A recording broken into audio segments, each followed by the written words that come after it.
Di ay duha ka mga batan-on na sikop kini sa pagpamaligya og shabu sa dakbayan sa Lapu-Lapu. Detalye sa balita pinagi ni Super Norman Mendoza. Norman Mendoza sa Super Radyo. Yes, Super Norman, pasok! Duha ka mga batan-on ang nasikop sa kapulisan sa Pusok Police Station Presinto 5 sa Dakbayan sa Lapu-Lapu alas 10 pasado kagabi diya sa Barangay Pusok, Dakbayan sa Lapu-Lapu. Ang mao nga mga batan-on na nagpagidaron og 20 anyos o 26 anyos pulos mga nagpuyo diya sa May Pardo sa siyudad sa Sugbo.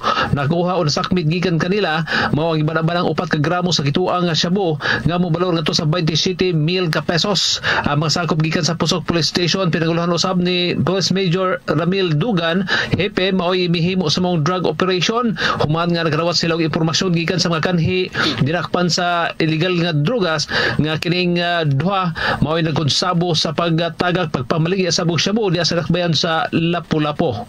Ang duha kasamtangan nga itangong diya sa Pusok Police Station, ikatakta ni sa kantok mga kaso nini mosunod nga mga adlaw. Kini Super Norman Mendoza sa GMA Super Radio DYWS, dapat totoo.